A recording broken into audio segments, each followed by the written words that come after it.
Hello, Eli. Thank you very much for the raid.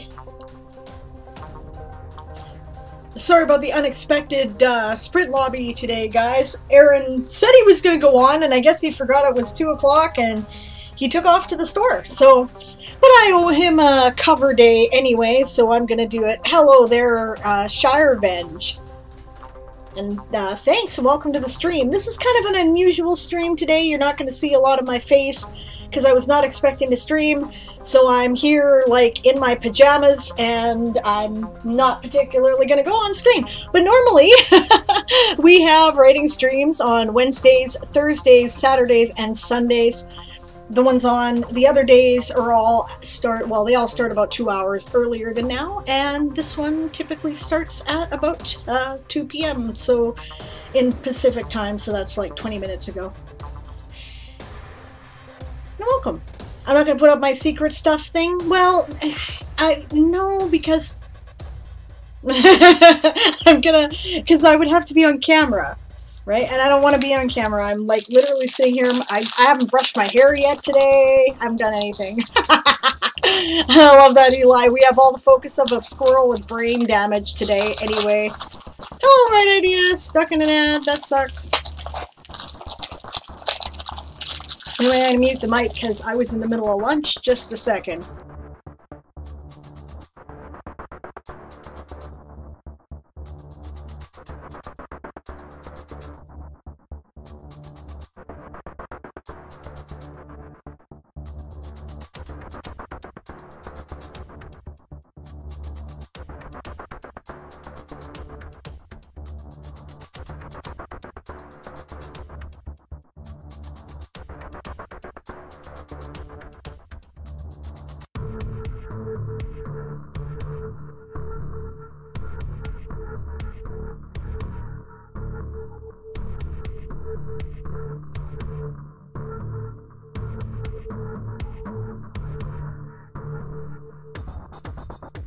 Hey Shy, nice to meet you. Welcome. It's a very friendly community if you haven't met anybody here yet, so you're in good company even if you're not looking at anything in particular today. You're going to be, you know, we chat writing and world building and all that sort of thing. Gaming, RPG gaming. My old tag was Klutz Revenge. I don't think I met you then, but welcome. No focus. I probably needed more sleep. Probably, Eli. Okay, still not finished lunch. Just a sec.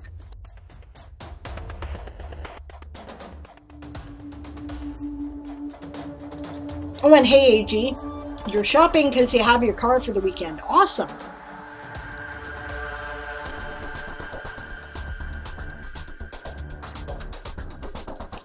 Cool, Right Idea. I finished my challenge chapter that I procrastinated working on for like 2 weeks. It's cool.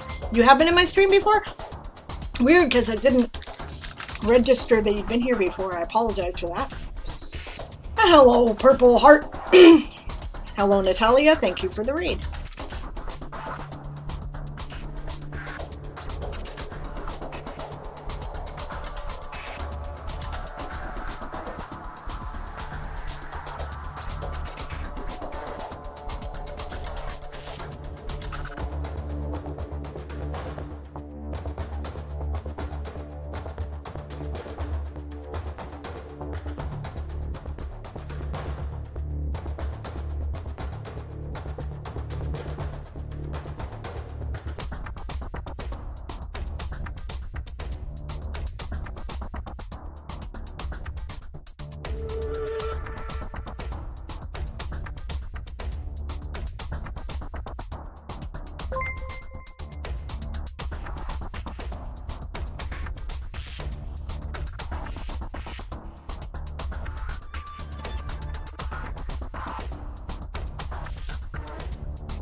okay, yeah, Nano 2019 or 2020, probably 2020, because I started streaming in 2020. Welcome back there, Shy. Good to see you again. How have you been? What's kept you away from us all this time? Yeah, it does help, actually. I know who you are now. That's great. Cool. How are you? And thank you for the Tiger Raid there, James.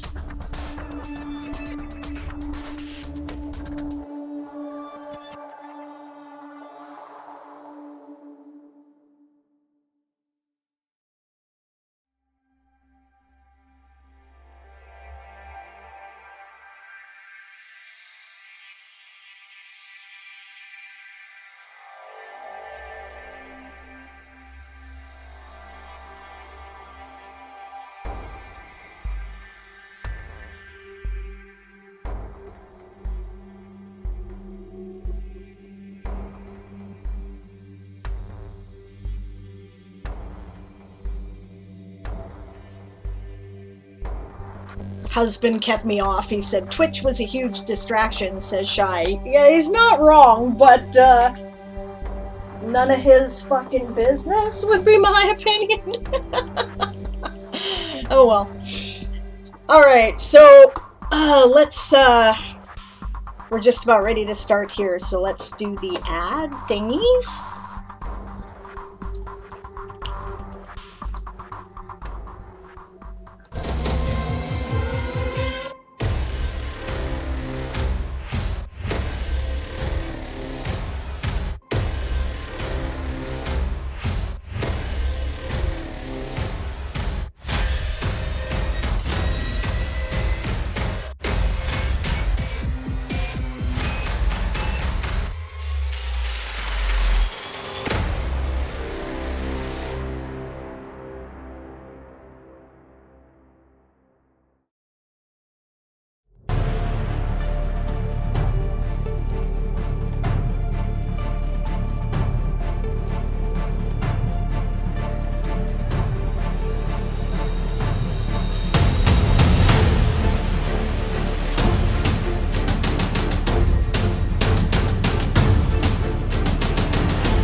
Yeah, so if you haven't heard yet, A Few Good Elves is my new novel, coming out in a couple of weeks.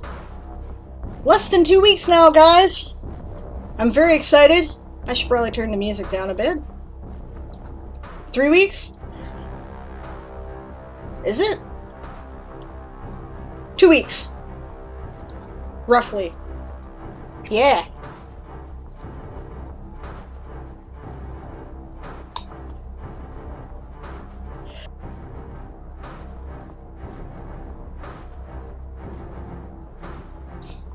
Right Idea says, do I have to have a Kindle Unlimited subscription but the Kindle version?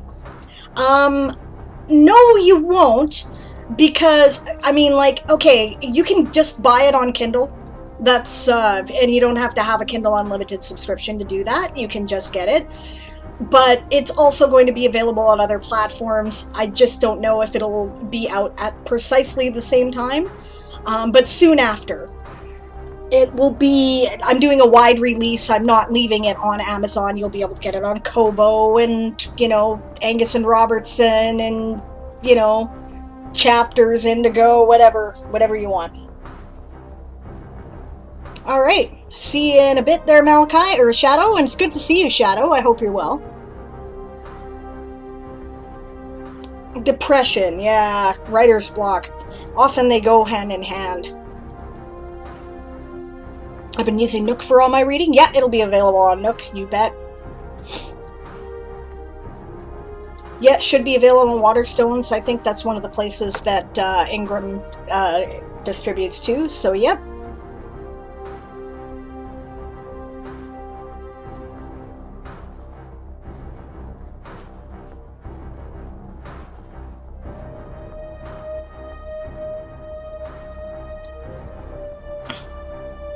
Depression really can be a flattener for creativity. That's no word of a lie. I have gone sometimes a couple of years without writing because of depression. So, but it comes back, and sometimes good company can do that. I'm gonna take a picture of it in Waterstones in Birmingham. Awesome, awesome. Well, if they order it. If not, I'm sure you can order it there. I'm like a mid-list writer, you know, maybe. You know, I'm not that, well, I'll ask him to. Okay, there you go. That's how you do it. It's killing me. Depression. Hey, that can be literal, you know. And the lack of writers, and the writer's block thing shy. Yeah, I get you. Yeah, Siobhan says I use mine. Sometimes I keep going, but there have been times when it's flattened me. Yeah. I want to write so bad. I hear you. You know what? You know what I found helped there, Shy, when I was ready to start writing again? You know, just start writing. Start with things like short stories if you're not normally a short story writer. And if it trails off in the middle of it and you can't figure out where to go, oh well, fine. Start something else, right? And keep doing that until something catches, and eventually it will. The practice of trying to write and writing, right, can often break the depression, right? And hey, encouraging people can help too, which means you've come back to the right place, and hopefully we can help you with that. Yeah, Right Ideas got good ideas there. Poetry, flash fiction, planning a novel, getting back into the rhythm is the important part. Exactly, they're totally right. I am not really writing today. What I am doing is working on a Kickstarter reward promise, which is that I am trying to list the top 100 influences that inspired the Toysoldier saga. Now, the problem that I've had with it, I didn't have any trouble coming up with this for Weird West, but the problem is the Toysoldier saga idea is older. I came up with it back in the 90s, actually, and I started trying to write it more than 10 years ago. So my memory of what exactly inspired it is not as clear as it would be if it were a fresher idea, right? It's just that I had to be a certain maturity level before I was able to write it, I think.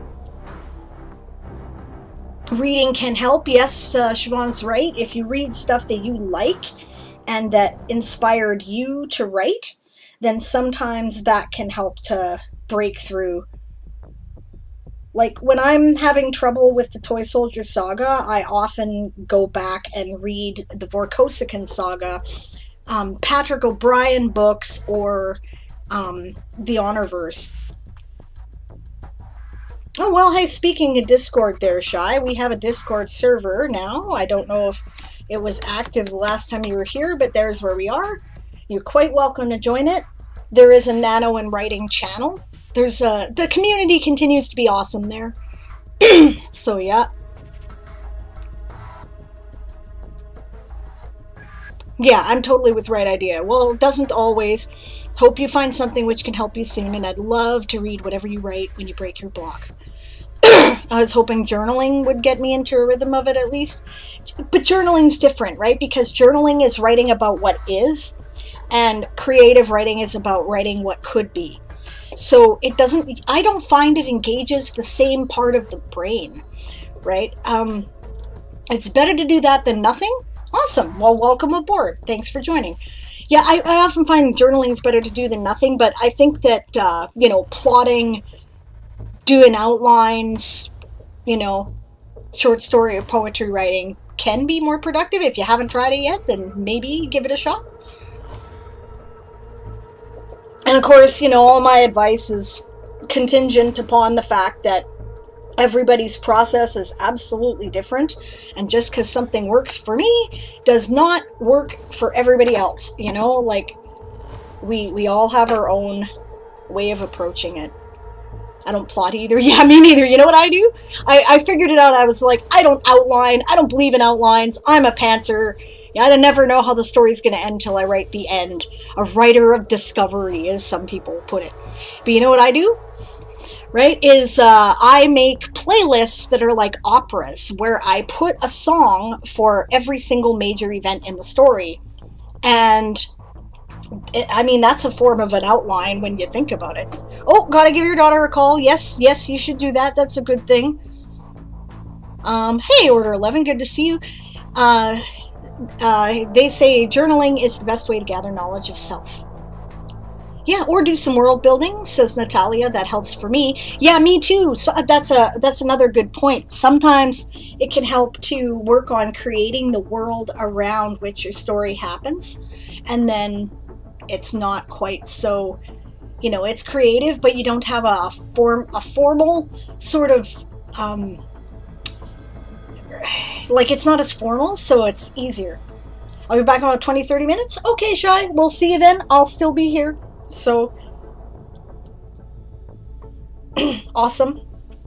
Siobhan says, plot? Nope, but I do drop specific events within the book that the characters need to meet. When and how is up to them. Yeah, exactly.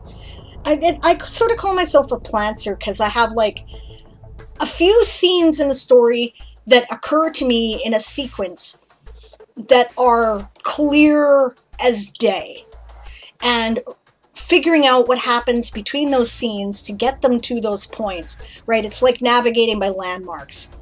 So that's how I do it, right? But the truth is, I don't really know how things are going to end until the end. They're always a little bit different than I anticipated. And hello, Mooncloud. Good to see you. Dad says, I'm terrible at journaling. All my journals are filled with stories. You know, I have a story to tell about that, Daz. Okay, so they were like, okay, so start journaling when I was in grade 1. Nope.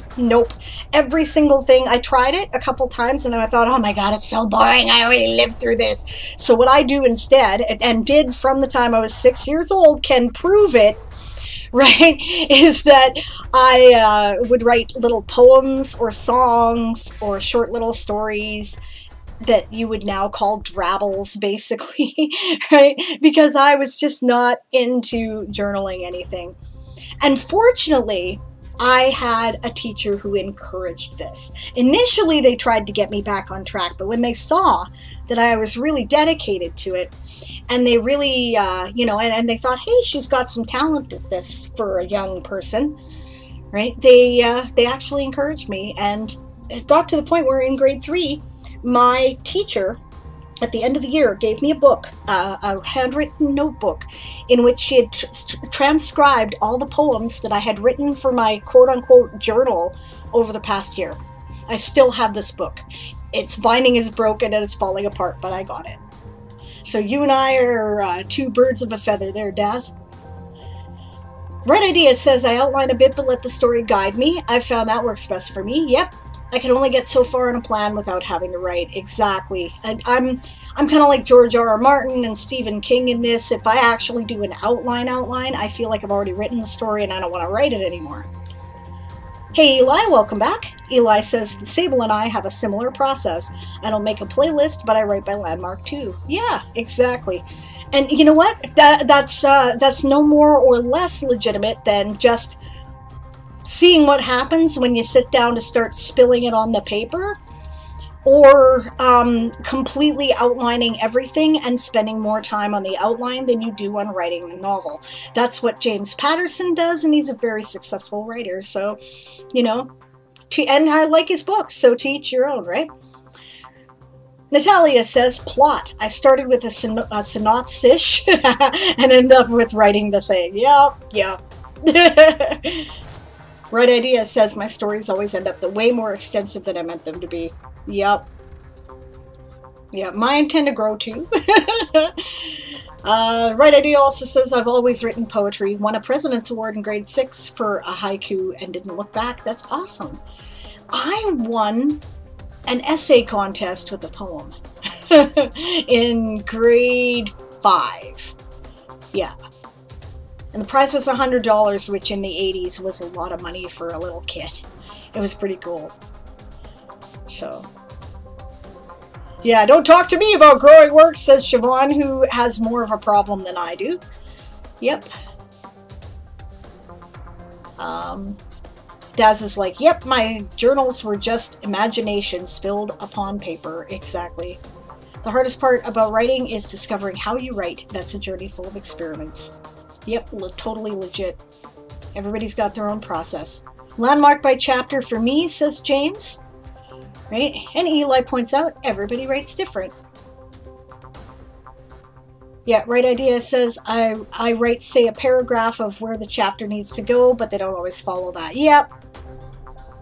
Yeah, Eli says, one big difference between me and Sable is that I'm a massive underwriter. Yes, I am precisely the opposite. My editing process involves chainsaws. I don't need this shit cut out a chapter, you know. Yeah, but you know what? In the end, I think it works. So we come at it from different perspectives, and in the end, Eli's work works too. Speaking of which, do I still have? No, I don't. Yes. Okay, so now I know that Eli's book is coming out on September 22nd, so we'll have to create a link for that.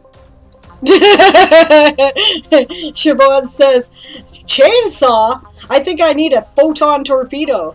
Don't worry, I'll give you a photon torpedo. You ain't gonna like it, but I will. I've been listening to you read, and I love your story, and you've got talent, and it's gonna be great, but I can already hear where we're gonna have arguments about me cutting stuff, right? Because I'm gonna be like, we don't need this, you know?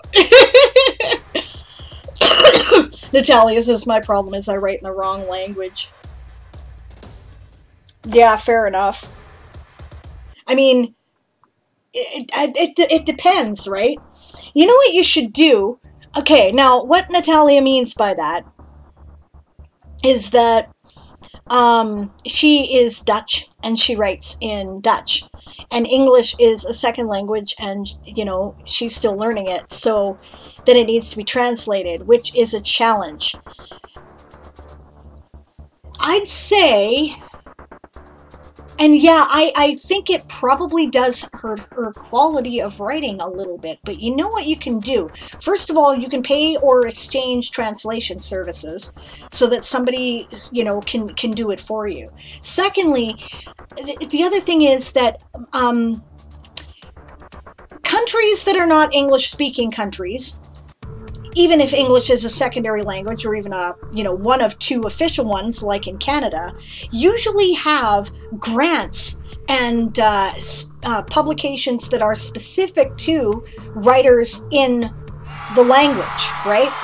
And that's the Sprint, for those of you who are sprinting. It's, like in Canada, there's a lot of French language writing support that the government and arts councils provide, right? And this means that, okay, so the Dutch audience might be a smaller audience than the English-speaking audience, but there will be all kinds of ways to help support that and reach that audience. So you should be looking into that, actually, Natalia, and seeing if you can get some of the advantages on that, because there is support there. You just have to know how to find it. And I wouldn't even know how to research it, because of course it'll all be in Dutch, right? But I know that it must exist. Now let's see. So what have I missed? Well, I've been yapping.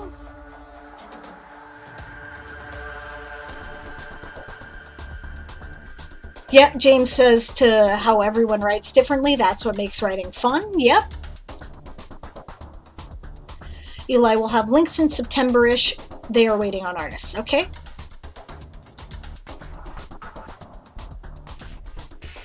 Red Idea says, I find by excluding stuff, it makes the stuff that's included more impactful. But it's sort of an art form. Yeah, well, that is the art. I like to say, writing in English is a matter of having a mental thesaurus and being able to choose the right word for various contexts. Because there are so many different words to mean roughly the same thing but have different emotional and contextual associations. So you can say more by saying less if you choose the right word, right? So that's the art, which is why I refuse to be told not to swear, because sometimes swearing is the right word. Right? The other thing is that, you know, the art of noveling, prose writing, is, you know, saying what you need to say and no more, but not saying what you need to say. And hello, welcome back, Shadow. Good to see you. Eli says I'm on my computer now instead of my phone. That's cool. Good, should be easier to do things. Natalia says, I tried to write in English today. It went a bit slowly, but I'm trying to change my tactics. I hope that that works out for you. It really is difficult. I wish I knew how to speak Dutch, because then I could help you more. But I don't know enough, like, I don't know any Dutch, so I cannot be of any use in trying to interpret, you know, and trying to effectively translate what you meant. So, what you need is a Dutch to English translator.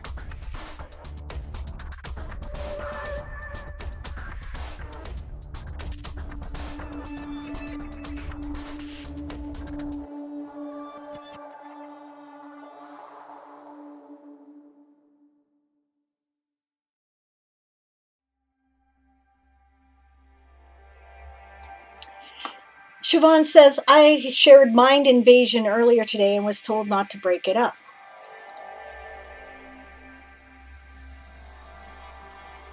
Did I tell you to break that scene up? Because I don't even remember hearing it before I heard it on the first time that I heard it on a stream where someone said, you should break it up.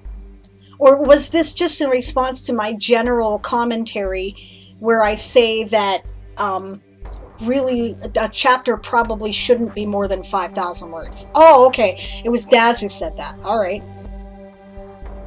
Daz says, the more you practice, the better you will get, Natalia. It will just take time. That's true. And James is lurking. No others have told me to. And Daz says, and I did explain why I thought that. Okay, so here we go.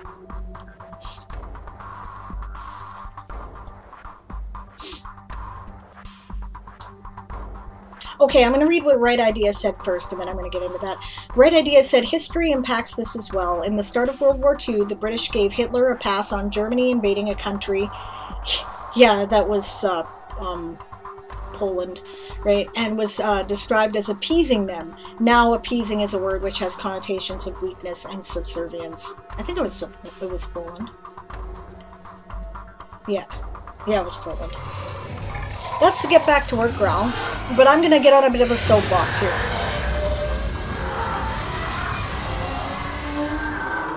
Yeah, okay. Right Idea says, yeah, I understood Daz's perspective as well, but it's your choice, of course, Siobhan. Daz said, my main thing is supposed to take 3 days, but there's no sense of time in the chapter. Yeah, okay. Eli says, I don't think you need to break it up, Siobhan, but I do think some of your paragraphs are very long and rambly and need breaking up. Yeah, it was Poland. I was right. Okay. Cool. Thank you, Natalia. Okay, so, yeah, all right, so here's the thing, right, when getting critique.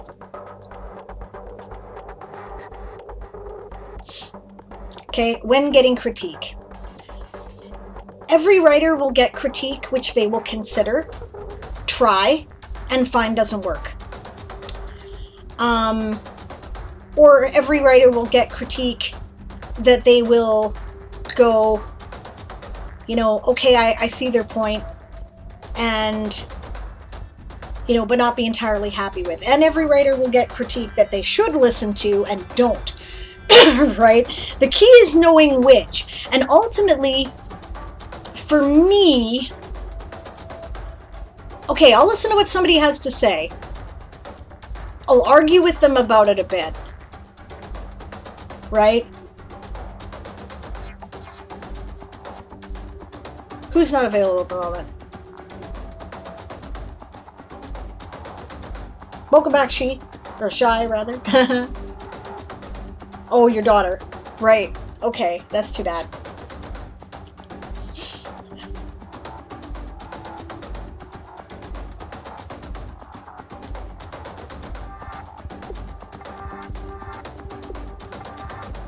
Okay, thank you, Shadow, for clarifying. Yeah, they gave him a pass on invading the Rhineland, and then Austria, and then Czechoslovakia, and when he wanted Poland, the British then reacted. Yeah. Yeah, Siobhan says, also listening to Nick reading it last night with the breaks, it wasn't as impactful. Female, by the way. Okay, so she, her, no worries. We respect pronouns here, so... Yeah, some will get critique they don't understand, and someone else finds the error and explains it better. And yeah, that's also true, James. Okay, so here's the thing. I just finished reading... What did I finish reading? I think it was one of the Vorkosigan Saga books I reread for comfort reading. And in the back of the book, Lois McMaster-Bujold always talks a little bit about her process, which I find really interesting, so I always read it. And in this book, she talked about how when the first copy of, it must have been an omnibus edition or something, but she, when The Warrior's Apprentice, her first novel in the series, came out, right? She got some well-meaning critique from her beta readers that, or some critique, she said, how did she put it? She said, I got critique from well-meaning people who were trying to help me write a different book. You know, and that's often a thing too. Some people sometimes expect something in what they think a genre is, but you're not doing it that way, and you're not doing it that way for a purpose. So when that happens, people often don't understand it, right? The Vorkosigan Saga is one of the most memorable works of military science fiction in recent decades. Recent meaning, you know, the past 50 years. And she won a Lifetime Achievement Award and a recognition as a Damon Knight Grandmaster of Science Fiction, largely because of her work with that series. At the time, none of the books individually won an award. Not one. Because it was too different from what everybody else was doing. Other people were writing, you know, hardcore, you know, bad guys, good guys, you know, tough guys with stiff upper lips, and her characters had feelings, and this was different, you know, and so people tried to help her write more military science fiction, but I prefer a military science fiction that has characters, not ciphers who are playing a video game. I could go play a video game if I want to do that.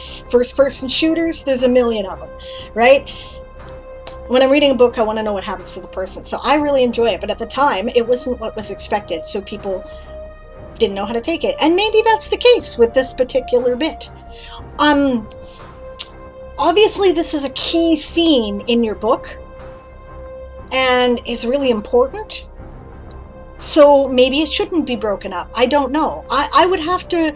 I've not heard the whole thing now because it's taken a while to read in each of the streams that I've heard it in. What I've heard of it is excellent. I do agree that some paragraphs are long and rambly and need to be broken up a bit. In some cases, I think that you slip into melodrama a little because you are trying so hard to impress on us what a trial this is. And that's, again, something that I know personally a lot about, because I do that too, and it's one of the things that I work on in the edit, right? So I can help you with that. Not a problem, right? I think it is very impactful, and it's very meaningful, and I think for a lot of people, especially the other trans and non-binary people who are going to read your work, it's going to be cathartic. You know, they're going to be like, yes, this person understands. Oh, I you know, and they're going to cry in sympathy with things that they recognize, and that's awesome. And that'll also have an effect on people like me who, you know, okay, so I've got some of the genders. I'm not really attached to being female. I don't have anything against it, but I'm not attached to it. It's not a dysphoria thing. It's more like a just not feeling it thing, right? But you know, even people like me who are kind of in that boat, or, you know, people who just don't fit in a lot of places, will also feel it that way. So that's awesome. And sometimes well-meaning people are trying to help you write a different book. You'll know, and how you know, how I know, is when my stomach sinks, right? If I'm listening to a critique and I feel myself being defensive, then I check myself at the door, right? And think about, am I just being, you know, am I just feeling attacked because, well, is this person actually attacking? Or is this something that, you know, I just, you know, don't want to admit, but is true? But I also know that sometimes I give too much benefit of the doubt to an idea when I should not. And the key is when my stomach sinks, when I consider incorporating the suggestion, that means I should not do it. Right? I have learned that now in a couple of different major ways. The book you are about to read on September 7th has been subjected to that a couple of times. I brought it back to the thing that didn't make my stomach sink, the thing that made me feel that it was the right thing, and I think the book is better for it. So, yeah. Anyway, that's not just directed at Siobhan, of course. It just, Siobhan's situation brings up a very important thing that I think that newer writers especially, you know, writers who are, okay, I won't even say newer writers, I'll say writers who are starting to be professionals, right? They're right on the verge of thinking in that, okay, I'm going to do something with this, I'm going to be a pro, right? I'm really trying to actually make it into something professional. Those writers, okay, need to know that sometimes you're right and your instincts tell you when it's not good for your book. And when they do that, you should listen. Never mind what your beta readers say. Never mind what your editors say, right? I'll bring it back to two things I've said before. One is that when somebody, a beta reader, brings up something and says, I don't like X, you should go, thank you for your opinion. If somebody brings that same thing up again, then you go, maybe I should think about this. And if a third person brings it up, you should say to yourself, okay, I got to take that really seriously and see if I can approach this in a different way. With editors, sometimes there are really great editors out there who just don't get what you're trying to do. And then you need a new editor. You know, it's not their fault, it's not yours, it's just that it isn't working. That's what happened when I considered breaking it up, says Siobhan. I did consider and was asking for places to break into it. A really powerful, key, emotionally impactful scene probably shouldn't be broken up. Unless... Right, I took something out of my book and I added it back in, and that was on Author Goddess's advice. And that was when she did my final edit, right? Because there is some really emotionally intense, dark stuff. It was a natural place to break it up at, and originally I did. I flashed back to what was going on at home, and then I went back to it, and I took that out because I was trying to take out the extra stuff that was about people that weren't the protagonist because there was so much stuff. And she suggested I put it back in. Like, she suggested, you should break this up a bit because this is too much, right? And people need a breather, right? So I put it back in so you could look away for a moment and take a breath. And she was right. It's a better book. Okay, just a sec. I got a cough here. Hold on.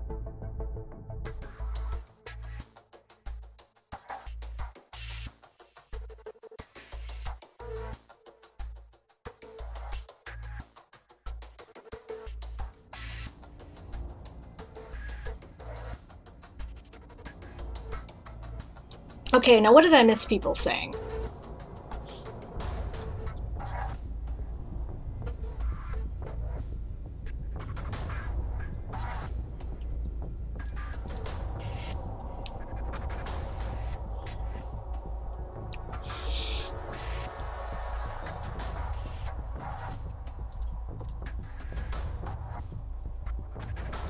Yeah, on the other hand, there's no need to defend yourself against someone who gave you their opinion, even if their opinion turns out to not be the common one. you're, you know, like, Daz has her right to her opinion. And I know you're not saying that she doesn't, but you don't need to argue with her that she's wrong and you're right. You can just say, so I took your, okay, I guess it's a matter of the way of phrasing. You can say, I took your critique under advisement, and I ran it by a couple other people, and they didn't think that I should, so I'm going to keep it the way it is, right? And that's a way of telling someone, I took your opinion seriously, and I value your opinion and would like you to continue to give me your opinion because I clearly respect it, because I did really consider it. But in this case, I'm making a different decision. And that's fine. It's your book.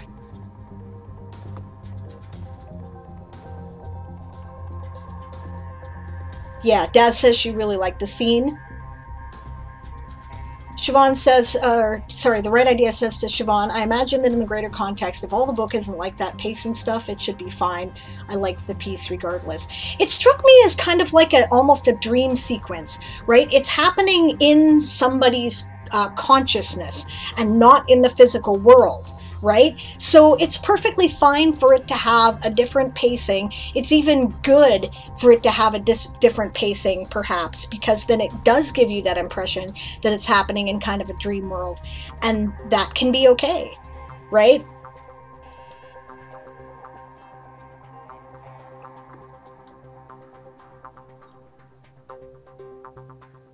Yep. James says, that's why I have multiple people looking over my articles. It just so happens that the process ends on Sable normally. Fair enough. Yeah, Greg's always good for advice. Dad says, if breaking it up won't work, then it won't work. So that's okay too, and I'm fine with whatever you decide. Yeah, absolutely. Siobhan says, thanks, Daz, and you weren't the only one suggesting it, which is why I took it seriously. And the right idea points out, I think it may be because people read it out of context. That could well be. If you just get the scene and you don't get what's going on in the rest of the story, you'll have a whole different perspective. Shy says, I hope one day to help someone as much as others help me. You know what? You'll get your chance, my friend. I like to think that what I do with these streams is doing that. Paying it forward, you know? Paying it forward. So, James is a collared tiger, waves to everyone in chat, and goes to his basket. Good night, James. We love you. We'll see you tomorrow.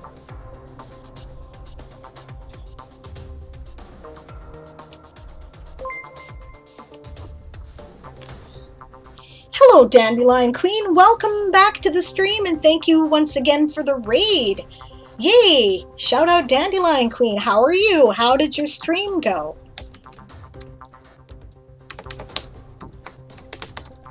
I'm doing kind of a weird stream again today because my...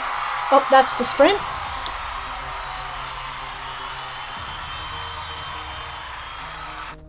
My hubby was supposed to be streaming today, and he even said he would, but then he forgot. And ran out the door at about the time that he was supposed to start. So I'm like, oops, so I figured I would cover, but I'm totally unprepared. I'm sitting here literally in my pajamas, so I'm like, with my hair, I haven't even brushed it yet today, so I'm like, okay, I'll put it on, but no cam today. So that's what we're doing. We are having a very good conversation about the writing process and about when you should and should not listen to somebody else's critique, even if they mean well. So... it was alright. How's my stream? It's doing really well. Haven't gotten anything at all done, but I've had a very stressful couple of weeks, and I'm quite happy to relax and enjoy some just chill time, so I'm good with that. Oof, yeah, that's a good skill to have, says Dandelion. Yeah, fair enough. Yeah. Eli says, my mom pointed out that a lot of what I do on Twitch, besides my own writing, is teaching writing and publishing to y'all. I felt very compliment. Yes, totally. Exactly, right? That's part of what we do. By the way, if you've not checked her out yet, I highly recommend Diane Lister Author I'll put her name in the chat. I will not get a chance to raid her probably ever because she's in Oz and she's, you know, she comes on like after coffee, right? But she has been doing some really great writing advice as she's been doing her own writing on stream. And I, you know, she is also an editor and I think it's excellent. Definitely check her out if you haven't yet. You know what? Why not just shout her out? That would be easier, wouldn't it?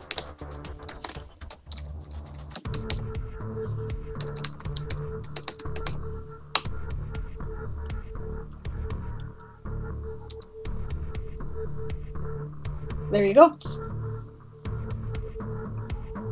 Yep, Siobhan agrees with me. May I comment a small excerpt from my epilogue of book 1? It's a confessional piece from my main bad guy for book 2. Sure.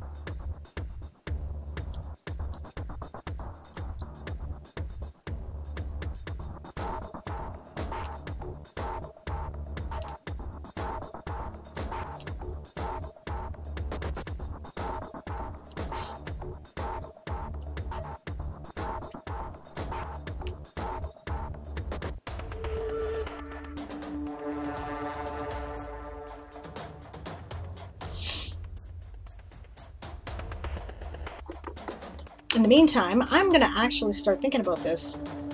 Eli says, I've apparently found my focus. I've been formatting in the background. Woot! Natalia says, I think I'm going to quit editing for today. My head does not allow me to go on. Totally fair, hon. Totally fair.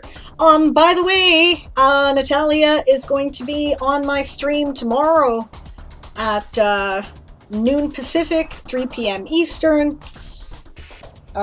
Brain, 7 p.m. UTC, 8 p.m. in the UK, 5 a.m. No, 7 a.m. 7 a.m. 5 a.m. 5 a.m. Australian Eastern Time. And we're going to be talking about her writing process and her recent release, Nova Babylon. So come and check it out. Also, Natalia has started streaming, for those of you who do not know.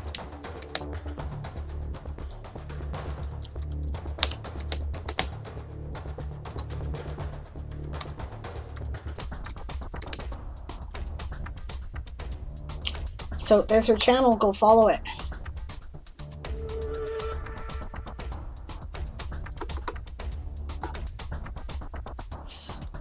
Okay, so Right Ideas excerpt.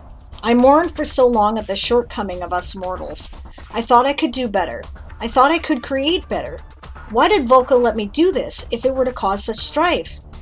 Why did she not warn me that by creating life, I would create something else, something opposite? Gods, have you abandoned us to the whims of ourselves? I hope not. I've seen what ignorance can do. I've seen horrors. Let's get back to her growl from the Dragon of Productivity.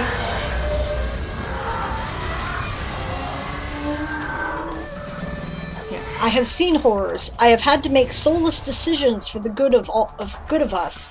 I have sent them to die so that we may live. I am just delaying the inevitable, but I don't know what else to do. This guy basically caused the mega cataclysm which sets up the whole story. Yeah, I like it. You have some sympathetic elements in there, but you also clearly display that this guy is sort of a self-entitled sort. If there's a mistake because they screwed up, it's not their fault, it's the god's fault. I like that. Huh. Yep, and go check out Natalia's link to Nova Babylon. Yeah. I want to move to Canada, says Order 11. What place has the most beautiful scenery? Siobhan says British Columbia, in my opinion. Yeah, BC is really nice. It has some of the nicest landscapes in the world. But, you know what? This whole country's beautiful. So it depends. Okay, as long as you're not in the major urban areas, let's just say that. Some of those areas are pretty boring. So, but they can be nice too because we have, okay, well, I guess it depends. Again, I'll go back to what are you looking for? What kind of scenery do you think is the most beautiful? Like, what appeals to you? Do you like flatlands? Do you like mountains? Do you like forests? Do you prefer deciduous to coniferous forests, or the other way around? Do you like snow? Like, what do you like? Right? We even have desert if that's your thing. Yeah, his ego is huge, says the right idea. And see, there you go. That's all you need to hear. Have you done your job as a writer? If someone says that, like Shai says, makes me want to read more from it. There you go. That's your job. That's it. If I don't move to Canada, I was thinking of going to Israel, says Order 11. I love America, but Indiana doesn't do it for me. Okay. You like Indiana, eh? Just a second, let me get a good sense of the terrain. Whereabouts in Indiana are you, roughly? Like, I'm not asking you to out yourself or, you know, whatever, but, like, what is the nearest, like, big city you're near? Or city we may have heard of? Central Indiana. Okay, that works.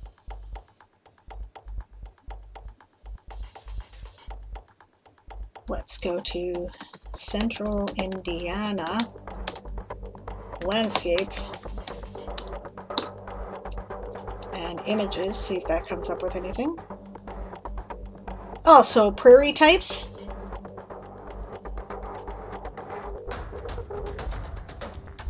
Okay, if you like prairie... Oh, I see, okay. My recommendation, based on these pictures, is if you want something that looks like that, then go to the Capel Valley in Saskatchewan. Of the places that I know. I'll even spell it for you. You like snow and mountains?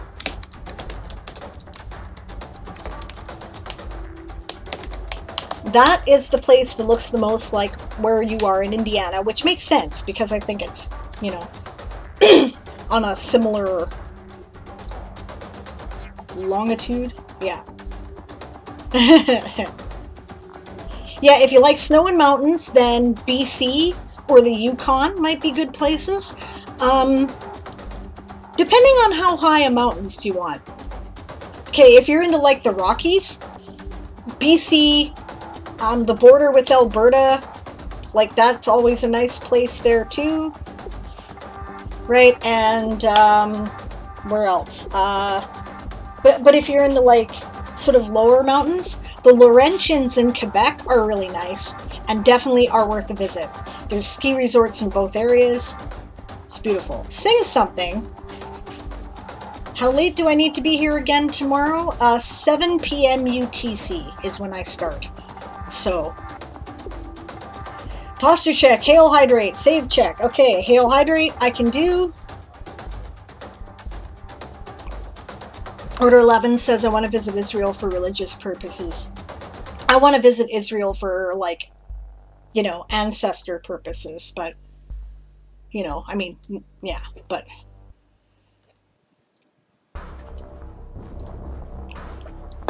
But not right now, because I do not approve of what is going on in Palestine, period. So, and, yeah.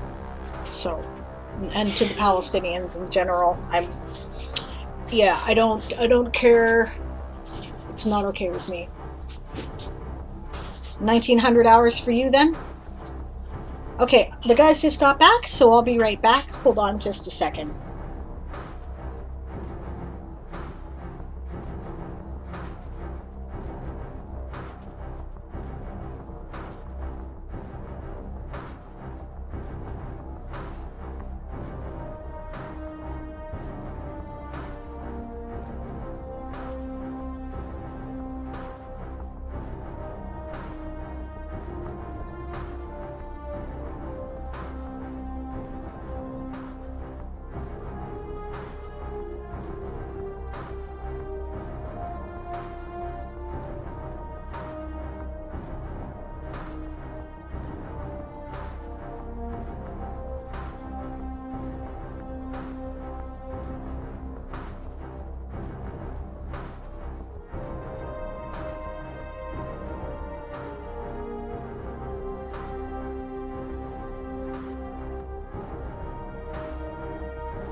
Okay, I'm back.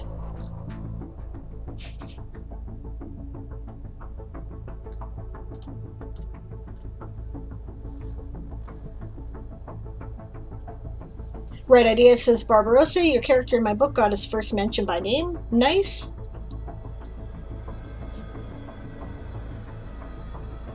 Other people agree with my political commentary, I guess. Well, it's not about a matter of politics. It's a matter of morality. It's different. Yeah.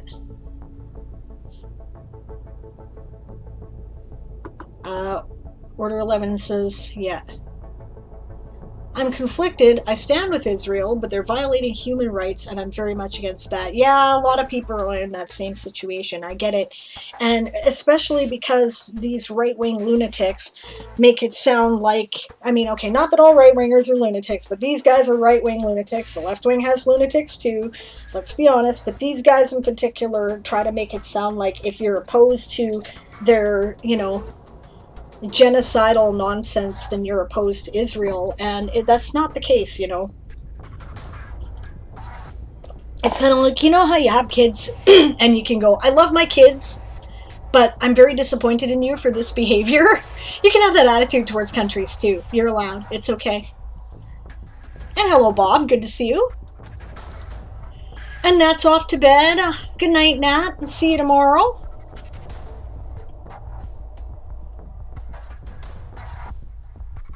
Okay, alright, Shy, it was a pleasure to re-meet you, and we'll see you later.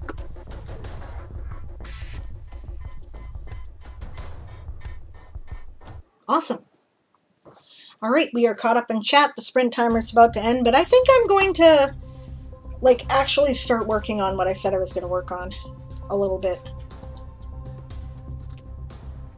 Which is, even though you're not seeing it, my top influences for the Toysoldier saga, which is something I'm doing for some of my Kickstarter backers. This will also be available to the patrons who have, like, the behind-the-scenes levels.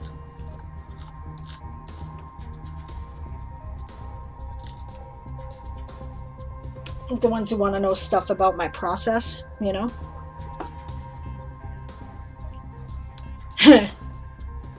Bob says, I've been working on my world introduction stuff, finally. Awesome! And that's the sprint. That's awesome, Bob. Right on. Order 11 says, I am a right-winger, and I can totally see why people think we are crazy. You know, I rarely agree with my genuine conservative friends. I have some, you know, we may not agree on things, but at least I don't think they're lunatics. You know what I mean? There's a difference between a, you know, kind of an old school conservative and some of what we've been seeing lately, you know? So yeah. And yeah, we have our lunatic fringe on the left too. The right idea says, I'm pretty left-wing, like if I was a bird I'd be flying in a circle, you know. Yeah. Yeah, me too. Yep, you're not wrong there, Daz. It's not the right or the left that's crazy, it's the extremists that ruin both sides. You know, yeah.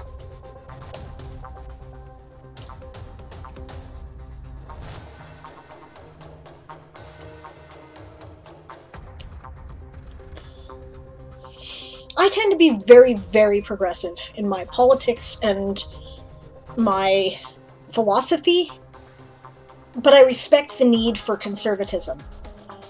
You know, there's a need for a grounding. If things change too quickly, it can be like every time there's been a major revolution, some dictator takes over right after because it's just too unstable, you know? We do need to, on the other hand, I'm not satisfied with slow incremental change, right? Some things need to be kicked in the ass right now. But, you know, blowing everything up ain't gonna fix it, right? It's just not gonna. People start over with more lunacy is what happens. Cool. Bob says, yeah, I finally finished a single reasonably sized article that introduces all the flavors of playable folk. That's excellent. Obviously, I'm not doing showcases today, but feel free to share the link and I'll be happy to, like, check it out. Or you can save it for tomorrow when I will be doing showcases. And Natalia, why do I keep doing that? It's because when I come at it from Nat, then yeah. Okay, but Natalia is going to be on my stream tomorrow. We're going to interview her about Nova Babylon, so it's going to be fun. Normal right and normal left are capable of discussing their differences. Do you know, honestly, the same anger points are bothering both people, right? This is one thing that I've learned. We're all angry about the same shit. We just have different ideas about how to fix it. That's all, right? If we could come together with ideas of, you know, how to fix it, then we'd be okay. But there is an overlap there. The same things piss us both off. We just ascribe different causes to it and think we have different ways to fix it.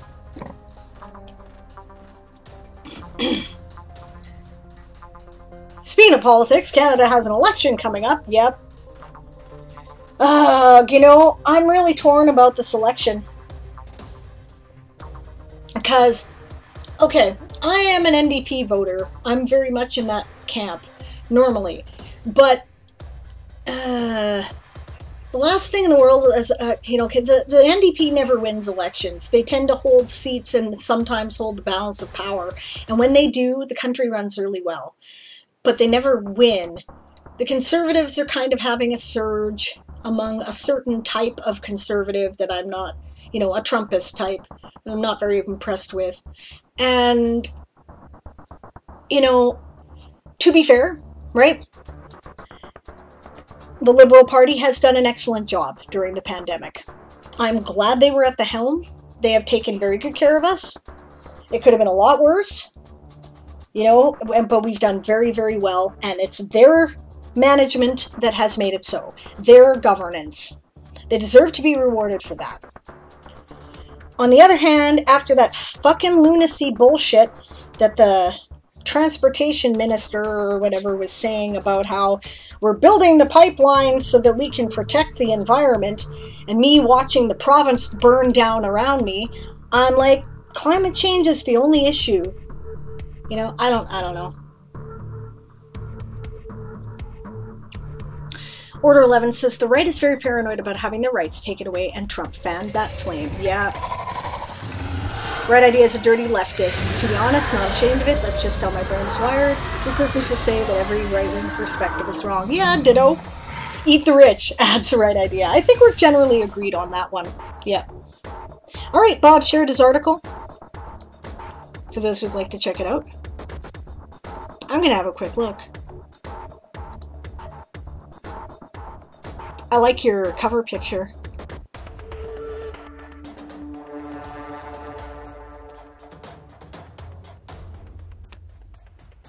Everybody appearing for their portraits. It's pretty cool.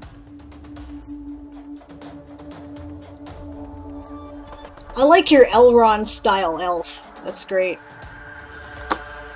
Receding hairlines on elves. It's cool. Not everybody does that. Yeah, Eli's like, I'm a filthy leftist too. Give me my basic universal income and my green energy. Thank you. Yep.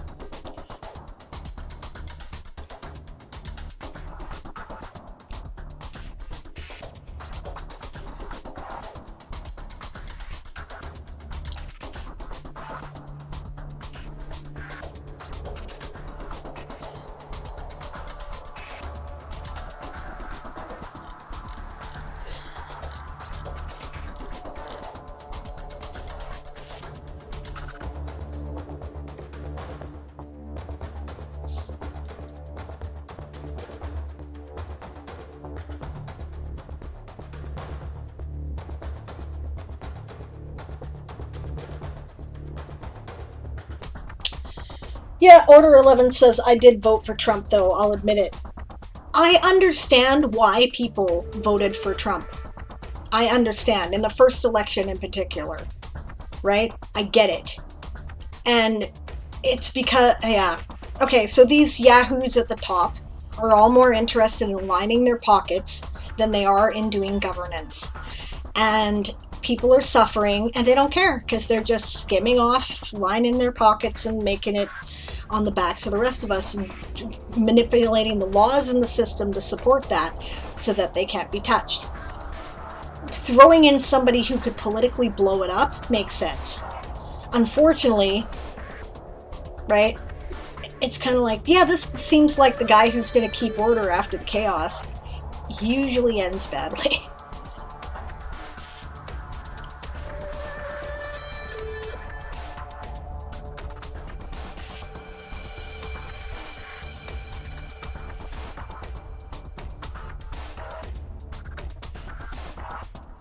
No, I get it, guys. Come on. Ease off here.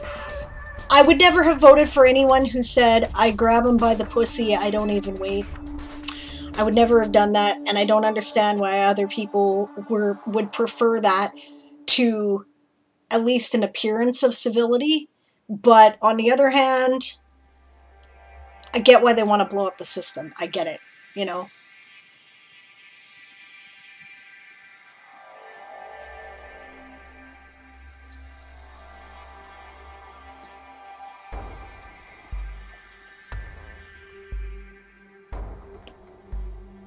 To be fair, by the time the second election rolled around, I don't understand why. I'm not sure that,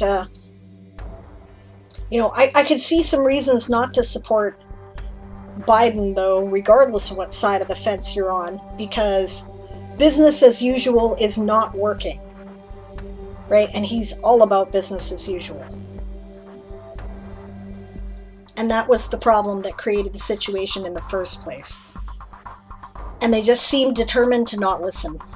And I don't really know that there's going to be any good way out of it. I'm beginning to think that since they refuse to listen to reason about it and give people even a scrap of the bone, then probably things are going to get ugly, and a lot uglier than they have been.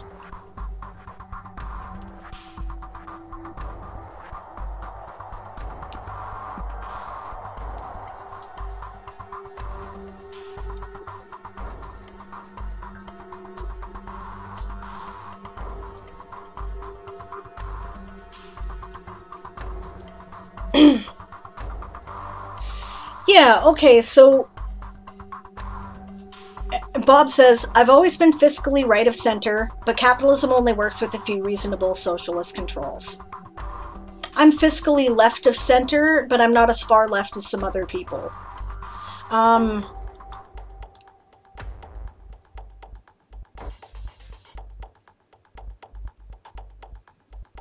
Yeah. And I don't claim to be a financial expert. What I do know is that unless there's some regulation, shit ain't gonna work, and it's not fucking working right now. That's what I know. Yeah.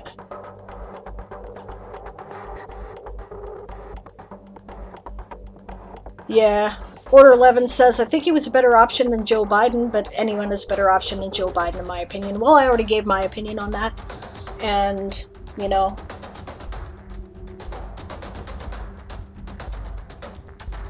I mean, I don't think, okay, I think okay.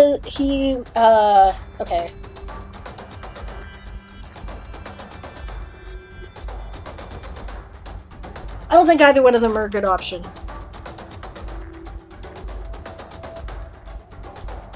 I also strongly resent the way they manipulated the situation to make sure that progressives couldn't win, even when they were winning. Right?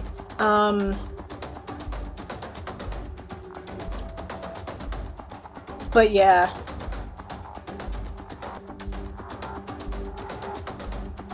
Having Trump run the country there was basically like having a mob boss run the country. Okay. Yeah. He says, I knew what he was, right? He was a better option than Hillary. Hillary would have been terrible. I would have been, you know, feminist. Wouldn't it be nice to see a, you know, female president of the United States for a change aside? Yeah.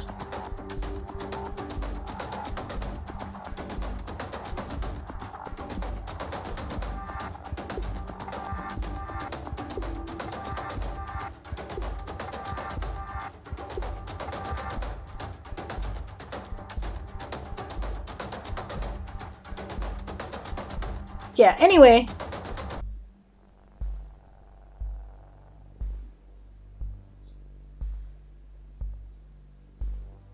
Yep, me too. I'm sort of with the right idea. At one point I was a socialist anarchist. Now I just want reasonable change within the system because I don't think a massive radical change is possible. Oh, it's possible. It could be done. It would be very ugly. I don't want to see that. History tells me that that is generally a bad idea.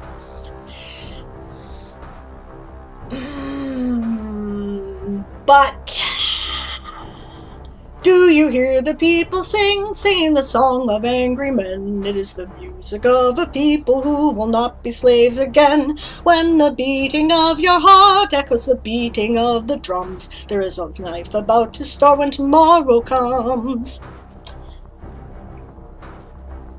Or as one of the, American founding fathers said, if you make peaceful revolution impossible, you will make violent revolution inevitable. So,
I do think the politics corrupt. I agree with you, Shadow.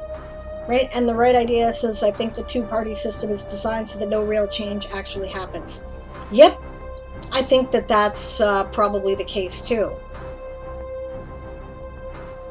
Right? Canada doesn't have a doesn't have a two-party system, and even though two parties tend to change who's officially in charge, we have a position called the official opposition. It's, an actual position in government, right? And it's their job to hold the other party in check. And that circulates a lot. And I think that that's a good thing, right? I think having other options does keep us a little bit more sane.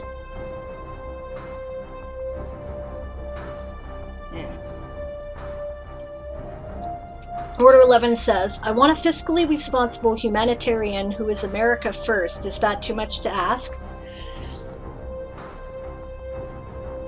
Yes, because by being America first by nature, you are not a humanitarian. America first is a policy of American imperialism. America is the new empire that has replaced the British Empire. They did it consciously and deliberately in the fall of the end of World War II.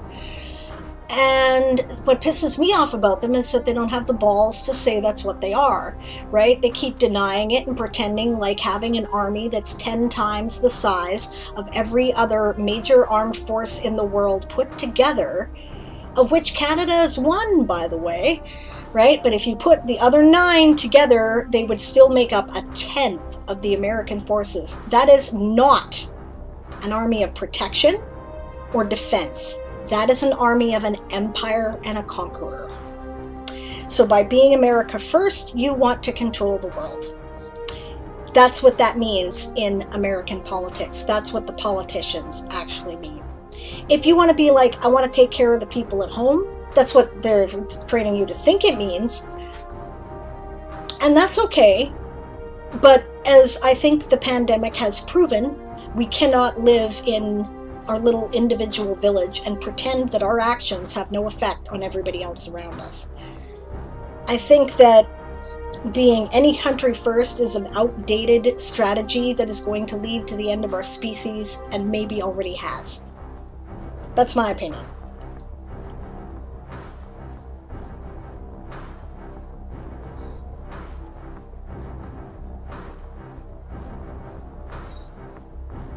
So does the article make you want to learn more about the stuff about folk of Carterion? Yeah, I think this is really beautifully presented. I'm still looking at it, actually.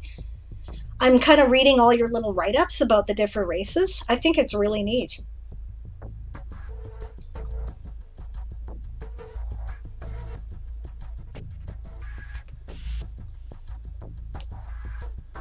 And I do agree that, you know, talking about oppressing the rights of other people cannot possibly be a good thing. Oh, hey, thanks, honey. Thanks for this subscription.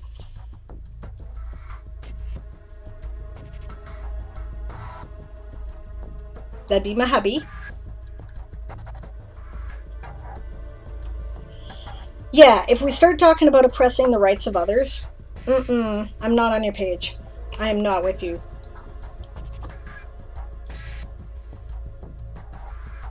But I get that a lot of people didn't see that. Yeah, Stretch is like, sold alcohol for so long, I stay out of political discussions. Yep.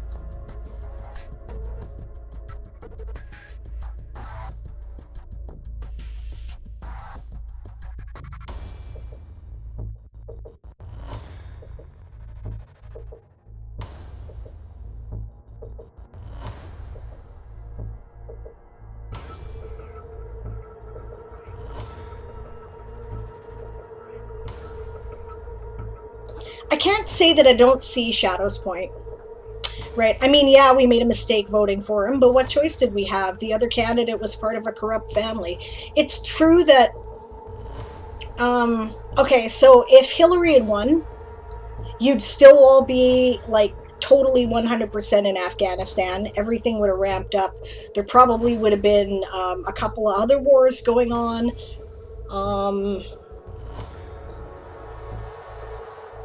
I don't know that the pandemic response would have been any better. It might have been. You know? Yeah, the Hegelian dialect is real. Yeah, when your option is, you know, two bad choices.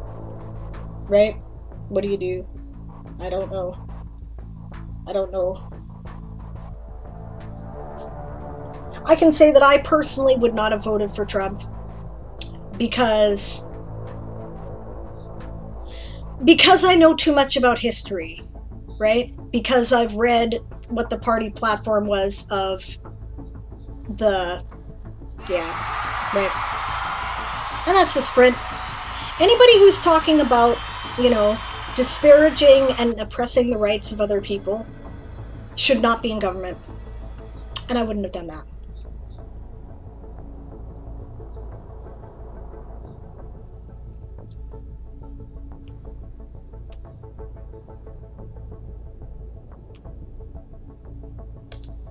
Even if the other side was corrupt.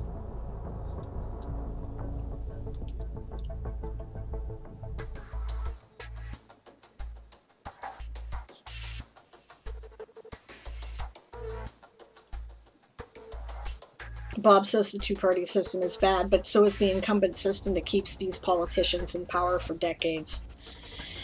Yes. And, oh no, that's Shadow Malachi who said that. I'm sorry. I'm looking at, the last one I looked at was Bob, and then I turned away and the chat moved, and both of the names are green. So Bob said, I'll concede 2016 votes for Trump as hopeful. I really worry about 2020 votes for him, though. Yeah, I think at this point it's like, clearly you've got to know that was... But you know what? Let's stop with this, guys, because...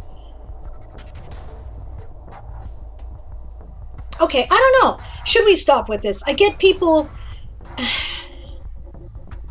Honestly, I'm not sure how we ended up on this conversation, but I guess we're having a mostly civil discussion about it. And maybe there should be a place for that, because there aren't many. Yeah, it's just a rabbit hole for people to get upset. Yeah, you're not wrong. Look, I did not understand at all the people who initially voted for Trump. I didn't get it. But I've talked to some people since, and I get what their reasons are. And their reasons are never because I hate people. It's not the reasons. The reasons are the whole system is corrupt. This guy seemed like he was outside of the system. I want to change the system. Yeah.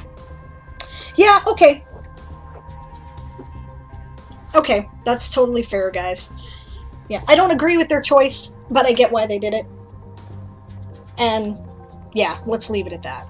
I could showcase my article. That would change the subject. It really would. You guys really should check out Bob's article. I'm not doing showcases today because I don't want to be on stream. I wasn't expecting a stream today, Bob. It's technically Aaron's slot, and I'm kind of covering it for him because he forgot. And I don't want to be on camera. I'm literally sitting here with my hair undone in my pajamas, and I haven't washed my face today. I haven't done anything, so I don't want to be on camera. We'll showcase tomorrow, but I do think you guys should check out the article.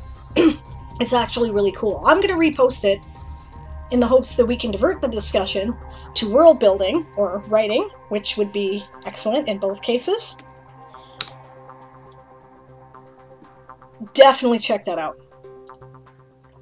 Yeah, and we can write about it and write about our politics, says Rowan. And yeah, we do. By nature, we do, right?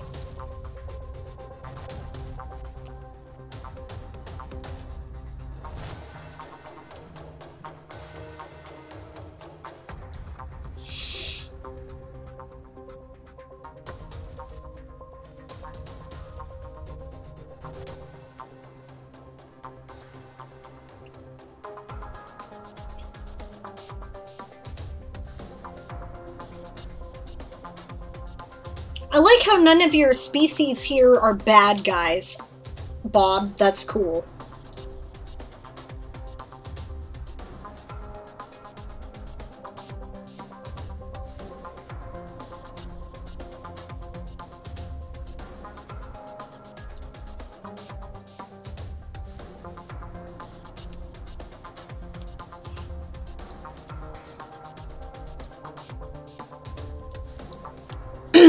And hello, Rowan. Good to see you.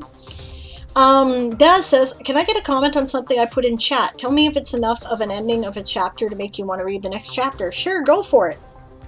Rowan says, I'm late to the party because I just finished running my Wraf game. How did that go? Eli says, I'm busy changing my fonts from 11 point to 10 point, which is thrilling. Oh god, I did that too. I changed it all from 12 to 11. I would rather watch flies fuck.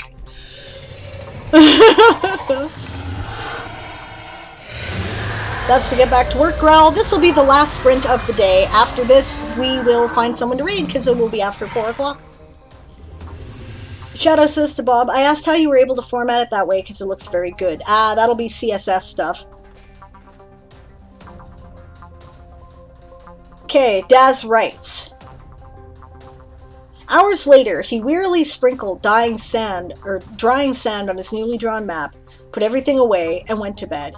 As he fell asleep, his last thoughts were on how he was going to get through the soggy maze of the Thunderbank. The gosling was too big for the narrow waterways, which meant he would be slogging through, and probably swimming with things that might eat him.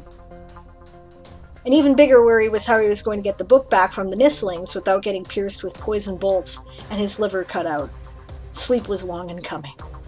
Yes, I would read the next chapter. I would be like, oh, let's find out.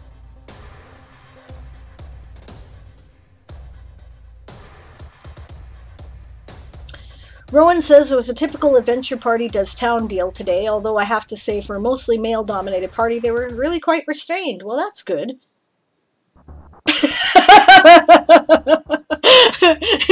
Eli thinks I'm hilarious. That's great. Hello, Esau. Good to see you. You're here at the end of my covering for Aaron in my pajamas stream today, which is why there are no faces. Because I wasn't expecting to.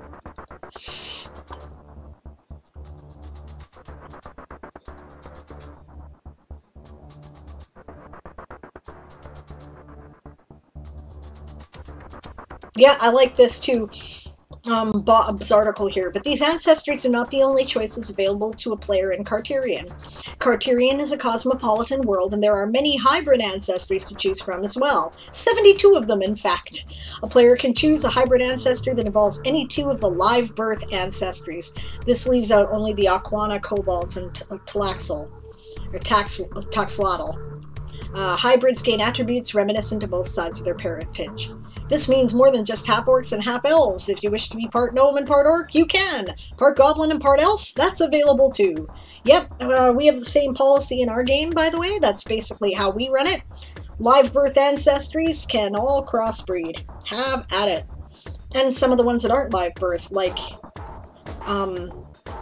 Illyri, have eggs, but they're humanoid. They're kind of like platypuses, so... yeah, so... And why not? And usually it just means you get assigned both the merits and flaws of both sides, right? So... And sometimes your stat adjustments are halved, right? So, yeah.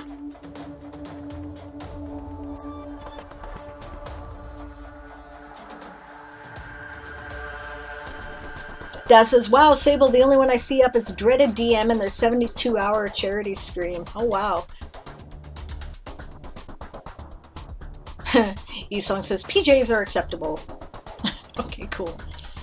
Bob says, hey, I got jailed today. Was on a Gwydion stream. He accidentally hit me for a 1-hour timeout. Oh, wow. Rowan referring to her PCs going to town. Yeah, no drinking binges, gambling, or whorehouses. No drunken brawls, thieving, or any number of things that PCs tend to get into. Nice!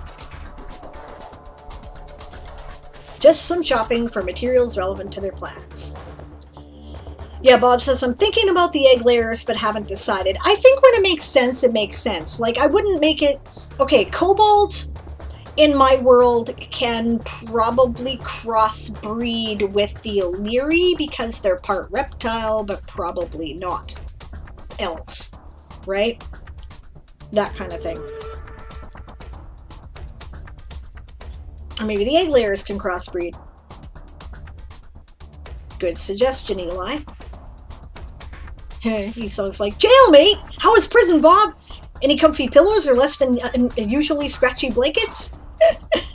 Ooh, check out the astral hybrids too, says Bob. Takes care of the tieflings and all those with astral types. Okay. There we go. Finally, there are the astral hybrids. The beings who brought life to Carterion are the most powerful of their kind, but are not the only ones of their kind. Sometimes the lesser Astralar leave their own marks upon the world. Good choice of name, I may steal that. And sometimes these marks take the form of children born to the folk. The nature and special abilities of these rare hybrids will depend on the specific details of their parentage, and there are a wide variety of options available. That's awesome! And these may not be available in the first release, but will be in the second. Okay.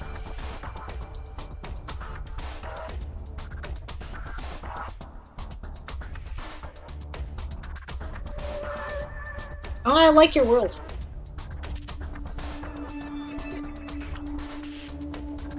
Rowan says, one of my favorite characters was a half-orc, half-elf, when that thing was generally not thought of. Actually, that's a story. Rowan played... Bolvi Sunfall, who was the son of my protagonist for the books.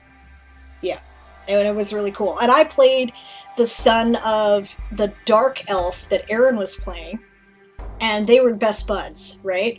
And got into all kinds of shit because they were raised in elf society. It was fun. It was a lot of fun. Order 11 says, do you think using metaphors makes a story better? I'm kind of with Rowan. Sometimes it depends on the story you're telling and how you want to tell it. Daz says, I think the metaphor, if the metaphor brings out the flavor of your world, it would. Yeah, it can. It can, but it you know, sometimes it's gratuitous, and when it's gratuitous, it's not necessary. But it can. It can enrich your writing, for sure.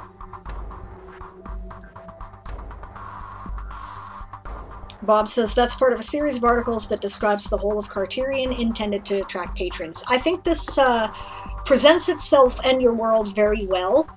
I love both the look of it, which is important when you're marketing something commercially, and also the way it's written. I like the fact that a variety of options are available. You've got a lot of player character races that are not, you know, your standard fare, right? I like that you've given them all a rich history.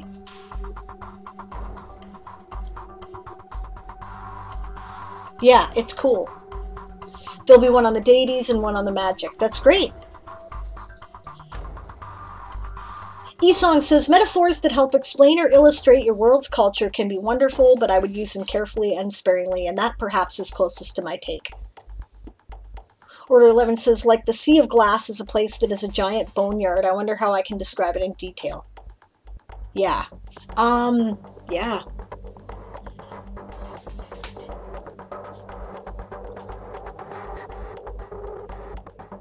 I have a place kind of like that. Bob says, the races that he's designed here are familiar, but not stereotypical. Exactly. Stretch says, I was going to answer that question with a metaphor, but couldn't think of one.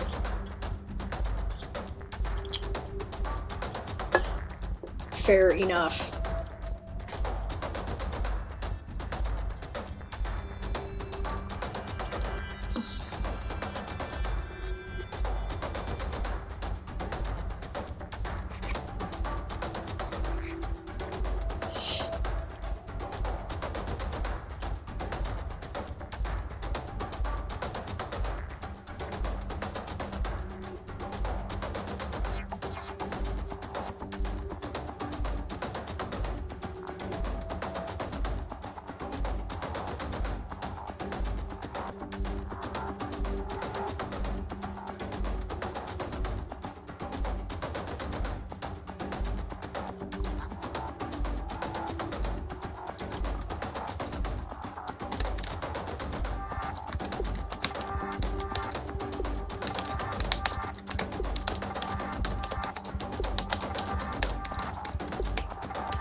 Shaka when the walls fell, says Bob.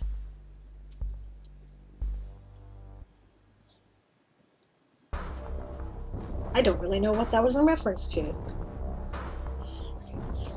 Esong wants to know from Stretch how the job's going.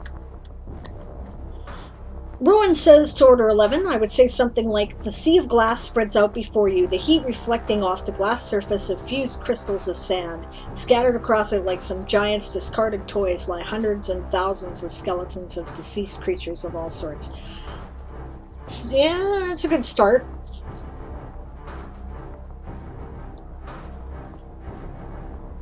Eli's like, am I done? I think I'm done. I hope I'm done. God's formatting is tedious, and it also takes too fucking long. It takes longer than you think it's going to take, and there's a part of writing I cannot like. I've learned to like editing. I cannot like that. I don't like it. It's no fun. It is so dull. Oh my god. Give me needles for my eyes, it would be more interesting. Yeah.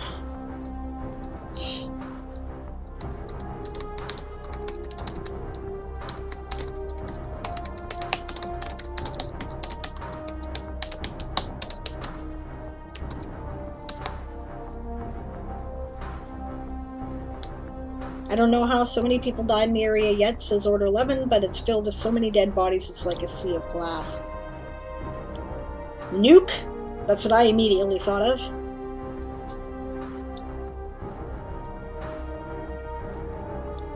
Ah, okay. Star Trek Next Generation, right, says Bob. Darmok was an alien stranded with Picard. His language was purely metaphorical. Yes, that's right, too. Esong recognized it, Sokath, his eyes uncovered, which I would have recognized if I'd actually read what Esong had said, but I missed it. So, yes, cool. Yes, of course. That was a great episode.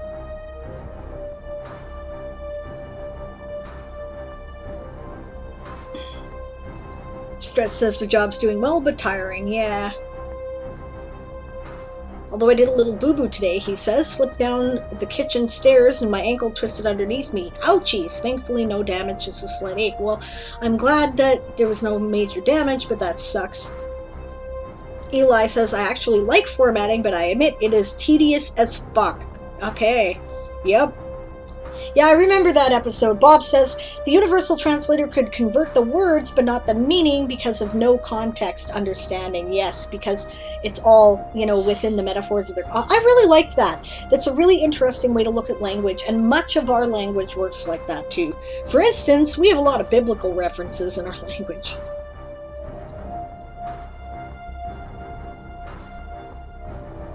The world builders are at work asking Order 11 the questions about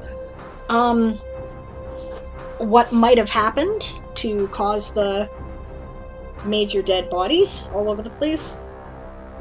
I'm thinking the planets like Mad Max is one of the planets, many planets to explore. That's cool.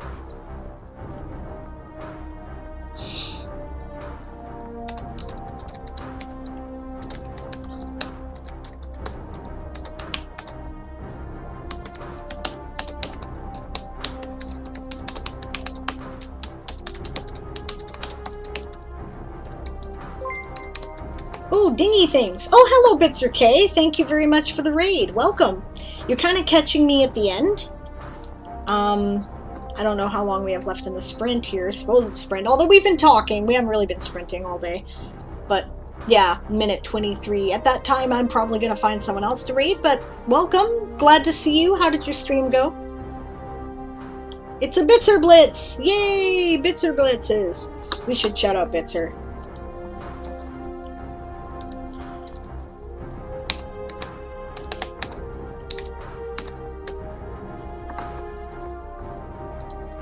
Did I ever shout out Dandelion Queen? I don't think I did that this time. I should do that too. Shout out Dandelion Queen. There she be.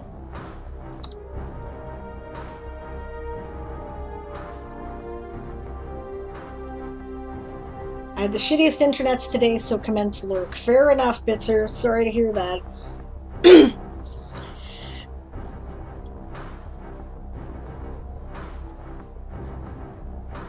Oh, is there only at currently 31 followers? So go over and follow Bitzer K. Stretch says, I was carrying a box of milk for the milk machine downstairs. Couldn't see where I was putting my feet. My foot slipped off the edge of the step. Oops! That sucks. I'm glad you're okay. Siobhan says to...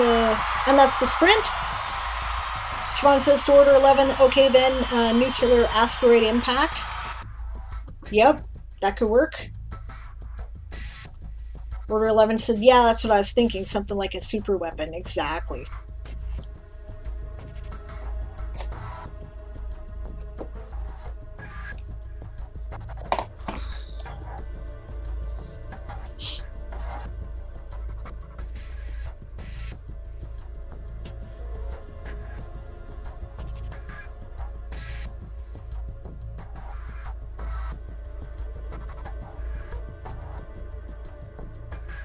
Yeah, am I following Bitzer K? I'm not sure if I am. I should go over and check it out. I think I am. A silica plasma type weapon? Yeah, that might work.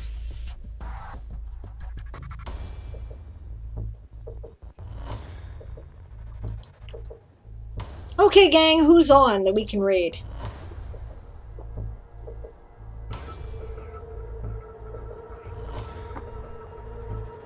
I don't even know. Coffee's up? Okay, we'll raid coffee. That makes sense.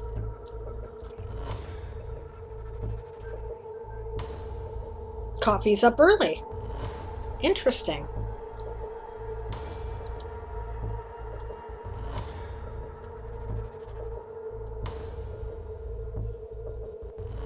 Is coffee even supposed to be on today? Well, let's see, where are we? No, coffee's not even on the schedule today. Interesting.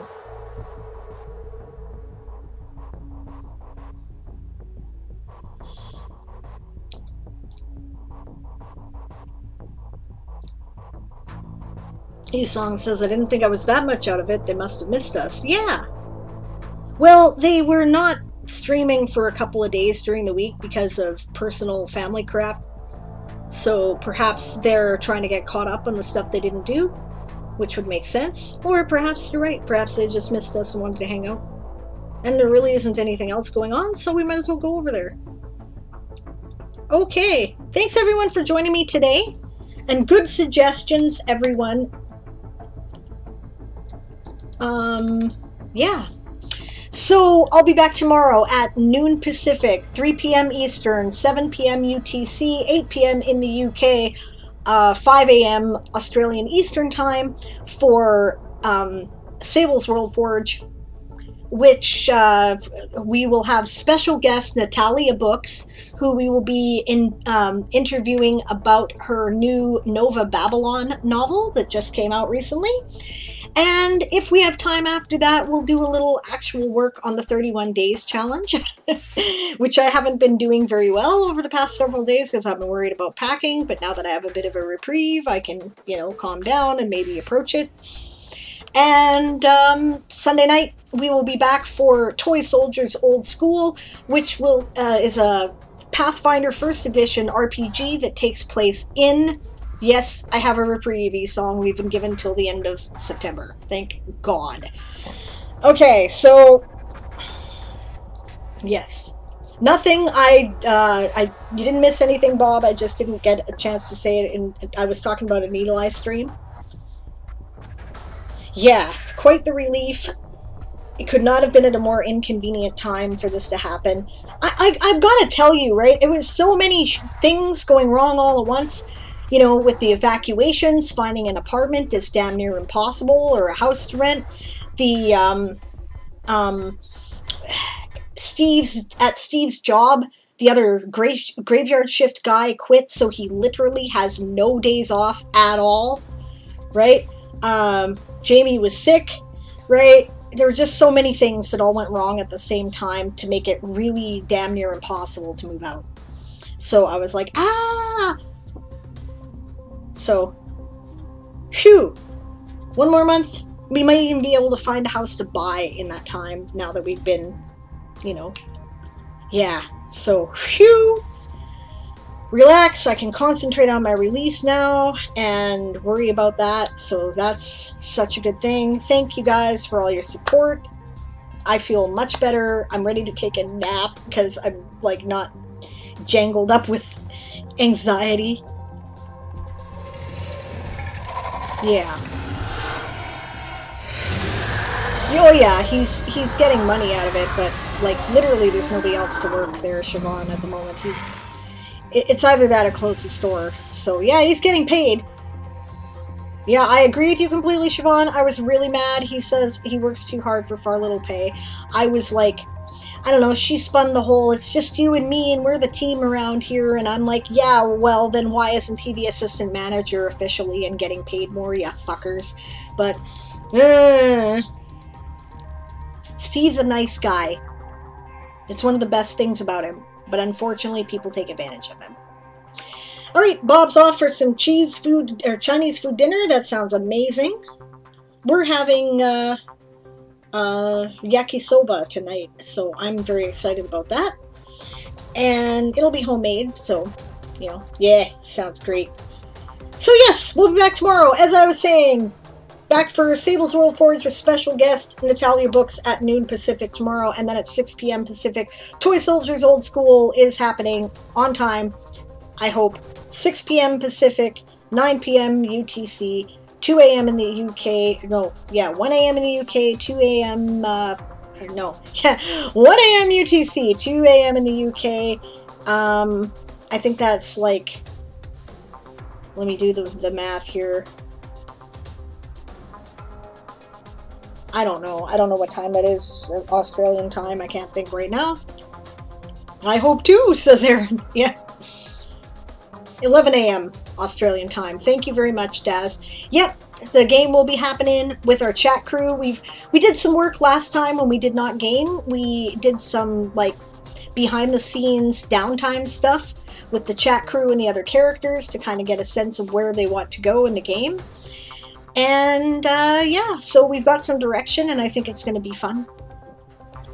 In the meantime, we're going to raid out. I'm going to do one more ad here before we call it a day for my book. But we're going to go see Coffee Quills. When you get there, don't forget to shout, prepare to be boarded because we are the Sable's privateers. Alright, and I'll see you again tomorrow.